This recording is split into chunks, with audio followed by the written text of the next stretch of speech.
Welcome to path of evolution. આજે આપણે જોઈએ કે ભગવદ્ ગીતાના આધારે મારો કયો ધર્મ અને મારે કેવી રીતે એને ઓળખવો અને એની રિલેશનશિપ, એનો સંબંધ ગુણ સાથે ક્યાં છે.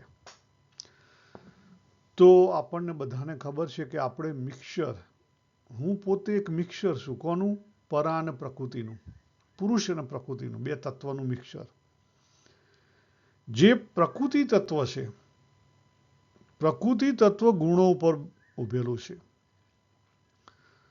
ત્રણ ગુણ ભેગા થાય અને એનો જે ફ્લો છે, મિક્સચર છે, એ આખા જગતમાં દેખાય છે. એટલે સામાન્ય શબ્દમાં કેવું હોય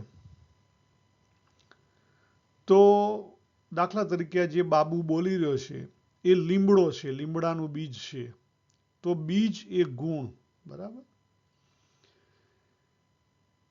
હવે એ જ્યારે ગુણ એક્સપ્રેસ થાય, એની સ્પેશિયાલિટી કેળવે, એ સ્કિલ, એને ખરેખર શું કહેવાય? કર્મ કહેવાય.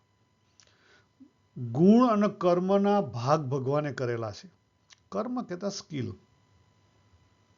અહીંયા ક્રિયા પ્લસ ભાવની વાત નથી કરતા, નેચરલ સ્કિલની વાત કરીએ છીએ. તમે જો કેટલાક લોકોની પાસે નેચરલી સ્કિલ હોય, મિકેનિક્સની, કોઈની પાસે ઇલેક્ટ્રિકલની.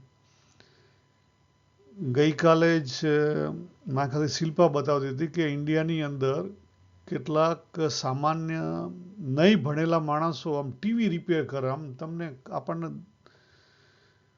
વિડીયો હતો, ફટ ફટ ફટ ખોલી નાખીને એની જે કંઈ પેનલ બદલવાની બદલી નાખે. સામાન્ય માણસો આખા મિકેનિક્સ, મોટરો બધું ખોલીને ફિટ કરી દે. સ્કિલ છે. કેટલાક ખેતીવાડીમાં સારા હોય, કેટલાક મેથેમેટિક્સમાં સારા હોય. એટલે દરેક પાછળ એક સ્કિલ રહેલી છે. આ સ્કિલ ક્યાંથી આવે છે? ગુણમાંથી આવે છે, આપણા બીજમાંથી આવે છે. મારું બીજ અલગ છે, મારી સ્કિલ અલગ છે, તમારી સ્કિલ અલગ છે. નેચરલ સ્કિલની વાત કરું છું. કોકને ગાવાનું સારું આવડતું છે, કોકને વગાડવાનું સારું આવડતું છે, કોકને રસોઈ સારી આવડતી છે, નેચરલી. આ સમથી આવે છે આપણો જે પ્રકૃતિ સ્વભાવ છે, જેને કહીએ ગુણ, પ્રકૃતિ સ્વભાવ. ગુણમાંથી પ્રકૃતિ સ્વભાવ આવે ને એમાંથી આ સ્કિલ ઊભી થાય. એટલે જેની જેવી સ્કિલ એને એવો ધર્મ બજાવવો પડે. સ્કિલ મુજબ જે આપણે એક્સપ્રેશન કરીએ, નેચરલ એક્સપ્રેશન કરીએ, એને ધર્મ કહેવાય. એટલા માટે અર્જુનની સ્કિલ ક્ષત્રિયની હતી, તો એનો ધર્મ કયો કહેવાય? ક્ષત્રિયનો ધર્મ. ભગવાને જે 4 ભાગ કર્યા છે ને, ગુણ અને કર્મનો વિભાગ કર્યા છે, માણસોના વિભાગ નથી કર્યા. ભગવાને જે 4 ભાગ કર્યા છે એ ગુણ અને કર્મને લઈને ભાગ કરેલા છે, માણસોના ભાગ નથી કરેલા, જન્મથી નથી કરેલા. કોક જન્મમાં ક્ષત્રિય કુળમાં જન્મ્યો હોય પણ ક્ષત્રિય જેવો સ્વભાવ ના હોય, વાણિયા જેવો સ્વભાવ હોય.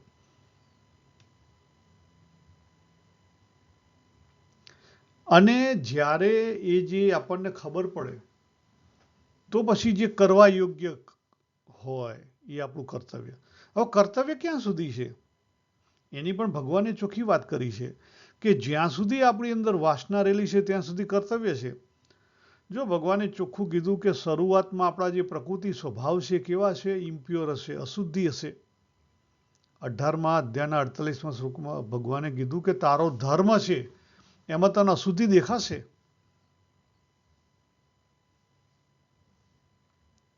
પરંતુ તારે છતાં તારા ધર્મને ફોલો કરવાનું. કેમ? કે તારો ધર્મ ક્યાંથી આવે છે? તારી પોતાની નેચરલ સ્કિલમાંથી આવે છે. તારી નેચરલ સ્કિલ કેમાંથી આવે છે? તારા બંધારણમાંથી આવે છે. તારું આ જન્મે જે બંધારણ થયું છે એમાંથી આવે છે.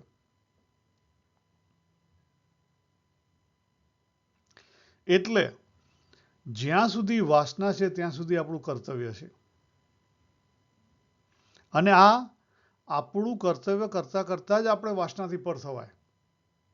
અંતરદ્રષ્ટિ કરવું પડે. કોઈ પણ આપણું કર્તવ્ય કરીએ ત્યારે જેટલી અવેરનેસ રહે, આ બધા શબ્દો અધૂરા છે એટલે તમે ખાલી શબ્દ નહીં પકડી લેતા, પણ જાણપણા રૂપ આપણે જેટલું વર્તીએ એટલું ધીરે ધીરે ધીરે આપણી વાસના દૂર થાય. હું દૂર કરું એવો પ્રયત્ન નહીં કરતા.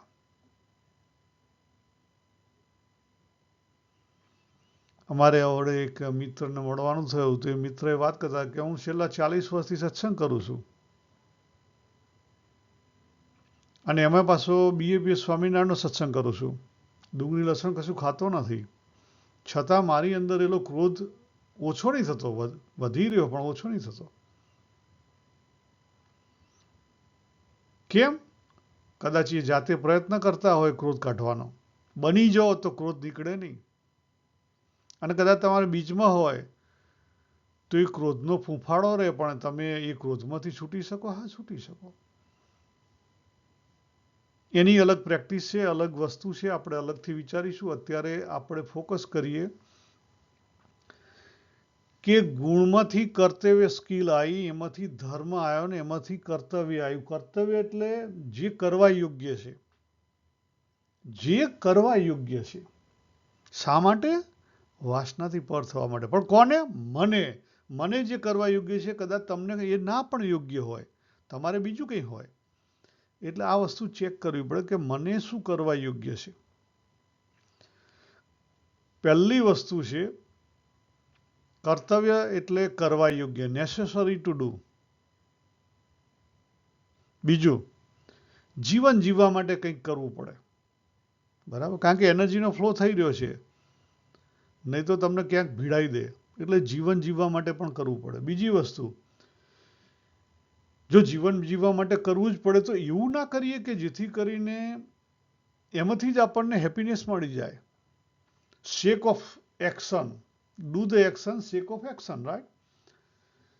ક્રિયા કરતા કરતા જ ક્રિયામાંથી હેપીનેસ મળે, ક્રિયા માટે ક્રિયા કરીએ. અને છેલ્લું, to be free from bondage. આપણા જે આગળના જે કર્મોને લઈને જે કોઈ એનર્જી બ્લોક થયેલી છે એને રિલીઝ કરવા માટે એ જરૂરી છે. આમાં ઘણી બધી વસ્તુ આપણે કીધી હતી. હવે ભગવાને પણ 18મા અધ્યાયના 45 અને 46મા શ્લોકમાં એ જ વાત કરી કે તું તારો ધર્મ બચાવ. બીજી વસ્તુ કે જે પ્રમાણે સંસાર ચાલે છે એ પ્રમાણે તું ચાલ, તું સ્પેશિયલ નહીં બન. કેમ? કારણ કે સંસાર પણ ચલાવવાનો છે ભગવાનના,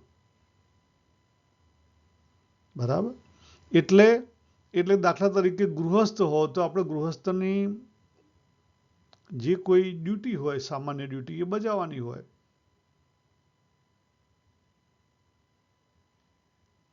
અને એ બજાવતા જ આપણે એ સંસારની જે ડ્યુટી છે બજાવતા જ એમાંથી બહાર નીકળવાનું છે. કોઈ સ્પેશિયલી નીકળવાનું નથી. સ્પેશિયલ બનશો નહીં, સામાન્ય બની જાઓ. ભગવાન શું બનાવવા માગે છે? ભગવાન નેચરલ બનાવવા માગે છે અને આપણે સ્પેશિયલ બનાવીએ છીએ. આપણો સમાજ સ્પેશિયલ બનાવવા માગે છે. એટલા માટે આપણે વાસનામાંથી દૂર નીકળી જ નથી શકતા. કોઈ કે હું વાસનામાંથી બહાર કેમ નથી નીકળી શકતો, તો એનું એક જ કારણ છે, આપણે બની જઈએ છીએ. પછી એ સારા બનીએ કે ખરાબ બનીએ, પણ બની જઈએ છીએ. અને જ્યાં બની જાઓ ત્યાં તમે એમાંથી બહાર નીકળી શકો નહીં. તમારે નેચરલ બનવાનું છે, સહજ બનવાનું છે, સમત્વમાં આવવાનું છે, વચ્ચે આવવાનું છે.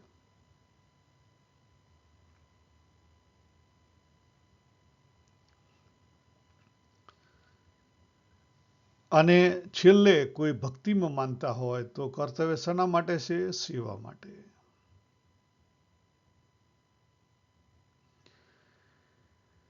પછી આગળ વાત કરવામાં આવેલી છે કે કર્તવ્ય છે અષ્ટાવક્ર ગીતા પ્રમાણે કે જે કેટલીક વસ્તુઓ કરવા યોગ્ય હોય એ પર્ટિક્યુલરલી જીવને,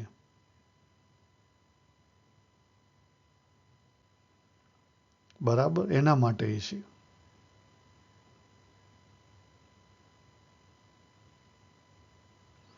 તો તમે વાસનાથી પર થઈ શકો, નહીં તો વાસનાથી પર થવાય નહીં.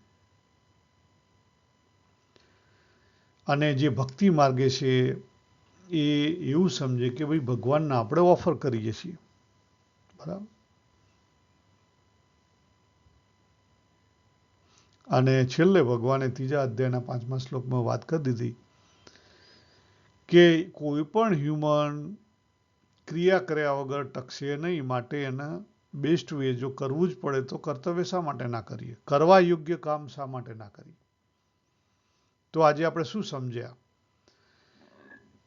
કે આપણું જે બંધારણ છે, તમારું બંધારણ ને મારું બંધારણ અલગ છે. એ બંધારણમાં એક સ્કિલ રહેલી છે. એ સ્કિલને રિફાઇન કરવાની છે. શું કરવાનું છે? રિફાઇન. રિફાઇન કેવી રીતે કરશો? એમાંથી અહંતા, મમતા અને કામના છોડી દો તો રિફાઇન થઈ જાય. આપણે સ્પેશિયલ નથી બનવાનું, આપણે સહજ બનવાનું છે. પણ આપણે સ્પેશિયલ બનવા નીકળ્યા છીએ. તો એ સ્કિલ તમારી રિફાઇન થાય તો એમાંથી ધર્મ બહાર નીકળે, સાચો ધર્મ, સ્વધર્મ. અને એને કરવા માટે, એ સ્કિલને રિફાઇન કરવા માટે આપણું કર્તવ્ય રહેલું છે. સ્કિલને રિફાઇન કરવા માટે કર્તવ્ય રહેલું છે. ખ્યાલ આવ્યો? તો આ ચારેની રિલેશનશિપ છે. આપણે અહીંયા પૂરું કરીએ. સર્વેને જય શ્રી કૃષ્ણ. હરિ ઓમ તત્સત. હરિ ઓમ તત્સત.